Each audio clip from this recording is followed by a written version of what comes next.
Welcome back to my channel পারামিতার ব্লগে আপনাদের অনেক অনেক স্বাগত। তো আজকে মঙ্গলবার, আমি সকালবেলা ছেলেকে স্কুলে নিয়ে গেছিলাম। আজকে আমার বজরংবলীর উপোস। তো আমি এখন ফুল টুল কিনে নিয়ে চলে এসেছি একেবারে। এখন এসে ঘরের বাসি কাজ সেরে নিয়েছি, নিয়ে চান করে রেডি হয়ে নিয়েছি। দেখো রেডি হয়ে নিয়েছি। এবার আমি ঠাকুর ঘরে যাব, ঠাকুর ঘর পরিষ্কার করব আর ঠাকুরের সেবাটা দেবো, দিয়ে তারপর খাওয়া দাওয়া করবো। চলো তোমরা দেখতে থাকো। তো দেখো আমি এখন চলে এসেছি ঠাকুর ঘরে। তো ঠাকুর ঘরে এসে সুন্দর করে মালাগুলোকে গুছিয়ে নিচ্ছি। আর মালাগুলো না একটু শুকিয়ে গেছে, কারণ হচ্ছে যেই ভাইটার থেকে ফুল নিই সেই ভাইটার বাবা আগের দিন অসুস্থ হয়ে যাওয়াতে ওর ফুলগুলো বিক্রি হয়নি। এবার ওর থেকেই যেহেতু ফুল নিই, ও একটা আশায় থাকে, তাই ওর থেকেই ফুলটা নিয়েছি। একটু শুকনো শুকনো হয়েছে, তাতে কিছু যায় আসে না, ফুল তো ঠাকুরের পায়েই পড়বে, তো একটু শুকনো হলেও কোনো অসুবিধা নেই। তারপর দেখো এই ঘরটা আমি ঠাকুর ঘরটা আমি মুছে নিচ্ছি। প্রত্যেক দিনই ঠাকুর ঘর মোছা হয়, তো ঠাকুর ঘরটা ন্যাকড়া ভিজিয়ে সুন্দর করে মুছে নিচ্ছি। বজরংবলী না মানে বলে না সংকট মোচন, বজরংবলীকে বলা হয় সংকট মোচন।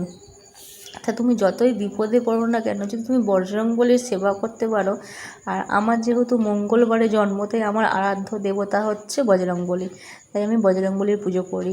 আর একটা জিনিস আছে, যাদের গ্রহে শনির দোষ থাকে, তো তারা যদি বজরংবলীর পুজো করে সেই দোষটা কেটে যায়। কারণ হচ্ছে বজরংবলী শনি ঠাকুরকে দিয়ে শপথ করিয়ে নিয়েছিলেন যে আমার যে সেবা করবে বা আমার যে ভক্ত হবে সে তাকে তুমি কোনো কুদৃষ্টি দিতে পারবে না।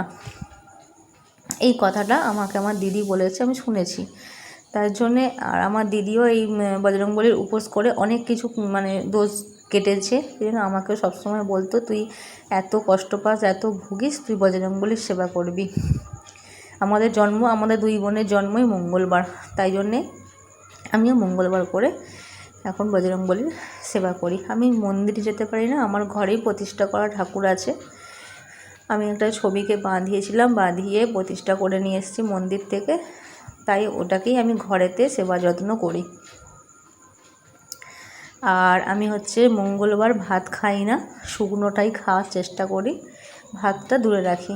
কারণ 21টা মঙ্গলবার যদি তুমি ভাত না খেয়ে বজরংবলীর মানে পুজো করতে পারো, তাহলে তোমার দোষ অনেক কিছু কেটে যায়। তো আমার বজরংবলীর সাথে আমার ঠাকুর ঘরে লক্ষ্মী, নারায়ণ, শিব সবাই আছে, সরস্বতী আছে।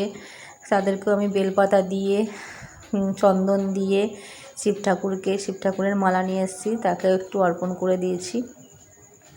কারণ শ্রাবণ মাসের সোমবার আমি উপোস থাকতে পারি না, আর আমি করতেও পারি না, মঙ্গলবারটাই করি। তার জন্য মঙ্গলবারই আমি এই সব ফুল টুল নিয়ে এসে সুন্দর করে গুছিয়ে সাজিয়ে দিই। আর এই ভাইটা দেখো আমাকে একটা করে পদ্ম ফুলও দেয়, 5 টাকা দিই। পদ্ম ফুলটা খুব কম পয়সায় নেয়। এই পদ্ম ফুলটা আমি বজরংবলীর পায়ে দিয়ে দিই।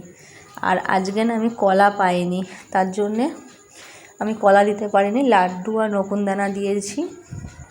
তো এবার থেকে ভাবছি আমি কলাটা বেশি করে এনে একটু কাঁচা কাঁচা কলা এনে রেখে দেবো 2-3 দিন আগে থেকে, আর লাড্ডুটাও বেশি করে রেখে দেবো। আর বজরংবলীকে ছোলা আর হচ্ছে আখের গুড় একটু অর্পণ করতে হয়, ওটাও আমি এনে রেখে দেবো। আমার আনবো করে মোটেই আনা হচ্ছে না।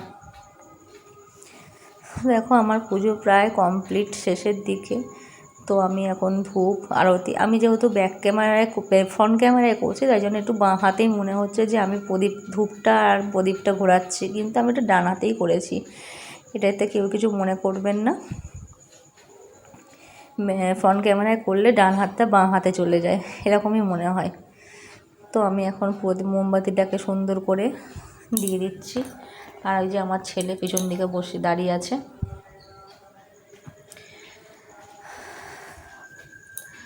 তো কে কে বজরংবলীর উপোস করো বা বজরংবলীর পুজো করো আমাকে কমেন্টে জানাবে।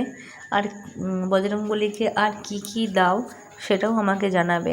আমি তো কলা দিই, লাড্ডু দিই, আর হচ্ছে মেটে সিঁদুর দিই, এগুলো দিয়েই পুজো দিই।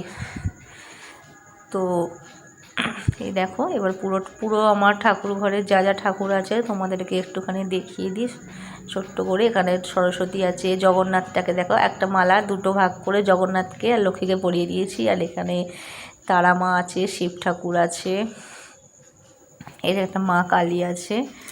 তো এই হয়ে গেল আমার পুজো কমপ্লিট। এবার আমি চলে এসেছি রান্নাঘরে।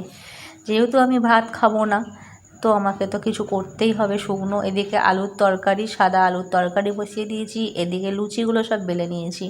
আর দেখো আমি লুচি না অনেকগুলো করে একসাথে বেলে নিই, বেলে নিয়ে ভাজতে থাকি, তো আমার কোনো অসুবিধা হয় না। একদিকে অনেকগুলো বেলাও থাকলো আর ভাজাও হয়ে গেল। আর আমার লুচিগুলো বেশ সুন্দর করে ফুলে, আমার মনটা খুব পরিষ্কার, তো তাই না এমনি বললাম। লুচি আমি যখন আগে আমি লুচি করতে পারতাম না, মানে বিয়ের পর বলছি, ময়দাও মাখতে পারতাম না। আমার ননদ হচ্ছে কি আমাকে অল্প অল্প করে ময়দা মাখা শিখিয়ে দিয়েছিল, যে এরকম অল্প অল্প করে মাখবে তাহলে শিখে যাবে। আর এখন দেখো আমার লুচি কি সুন্দর গোল গোল গোল গোল করে ফুলছে। লুচিগুলো ফুললে দেখতেও ভালো লাগে আর খেতেও ভালো লাগে, আর গরম গরম হলে তো আরও ভালো লাগে। তবে আমি যখন খাই তখন লুচিগুলো একটু নরমই হয়ে যায়, দেখো না, বললাম না নরম হয়ে গেছে। আর এদিকে মিষ্টি এনে দিয়েছিল তোমাদের দাদাভাই, আর আলুর তরকারি নিয়ে নিয়েছি, নিয়ে আমি এবার খাচ্ছি। প্রত্যেক সপ্তাহে আমি সময় পাই না, যাই হোক এরপর ঘুমিয়ে পড়েছিলাম, তারপর সন্ধে হয়ে গেছে। সন্ধেবেলা তোমাদের দাদাভাইকে বললাম যে তুমি একটুখানি সন্ধেটা দিয়ে খেয়ে দাও, আমার আর জামা ছাড়তে ভালো লাগছে না বলতে। তোমাদের দাদাভাই কিন্তু কোনোদিনও সন্ধ্যাবাতি দেয় না, ওকে একটু জোর করেই দেওয়ালাম। ঠাকুর দেবতায় একটু মন দেওয়া ভালো। যাই হোক আমার ভিডিওগুলো তোমাদের যদি ভালো লাগে তো লাইক কমেন্ট শেয়ার সাবস্ক্রাইব করে দিও, আর পাশে থেকো। Tata, bye bye.